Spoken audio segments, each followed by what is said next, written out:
So அந்த நானோ குழாலாம் இது வந்து கொஞ்சம் டேமேஜ் ஆகிருந்தது. இதெல்லாம் மாற்றலான்னு சொல்லி அதுக்கு சரவணா போயிருந்தோம். பார்த்திங்கன்னா ஃபஸ்ட்டு லாஸ்ட் வீக் 12,000 இருந்தது. நான் நேற்றுக்கு போகும்போது பார்த்திங்கன்னா 15,000 இருந்தது. ஒரு 5 கிராமில் பார்த்தோன்னா பார்த்திங்கன்னா உங்களுக்கு 78,000 வந்தது. நேற்றுக்கு ரேட்டுக்கு இன்றைக்கி பார்த்திங்கன்னா 16,800 மாதிரி இருக்குது ஒரு கிராம்.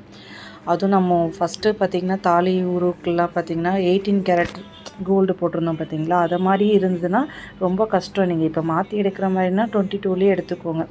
ஏன்னா இதுக்கப்புறம் ஃப்யூச்சரில் கூட நம்மளுக்கு எக்ஸ்சேஞ்ச் ரொம்ப ஈஸியாக இருக்கும்.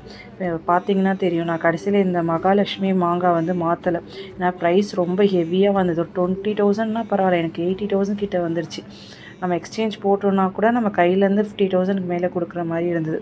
அதனால் 4 கிலோ குண்டு மட்டும்தான் நான் வந்து மாற்றினேன். ஸோ நீங்கள் எடுக்கிற மாதிரி இருந்தால் ப்ரைஸ் ஏறிட்டே போகுது. அதுக்கேற்ற மாதிரி ஃபஸ்ட்டு நம்ம இனிமேல் எடுக்க போது 916 போட்டு மாற்றி வச்சுக்கோங்க. இவ்வளோ தான் இப்போ என்னால் மாற்றி எடுக்க முடிஞ்சது. இந்த 2 நல்லா இருக்கிறதுனால நான் விட்டுட்டேன்.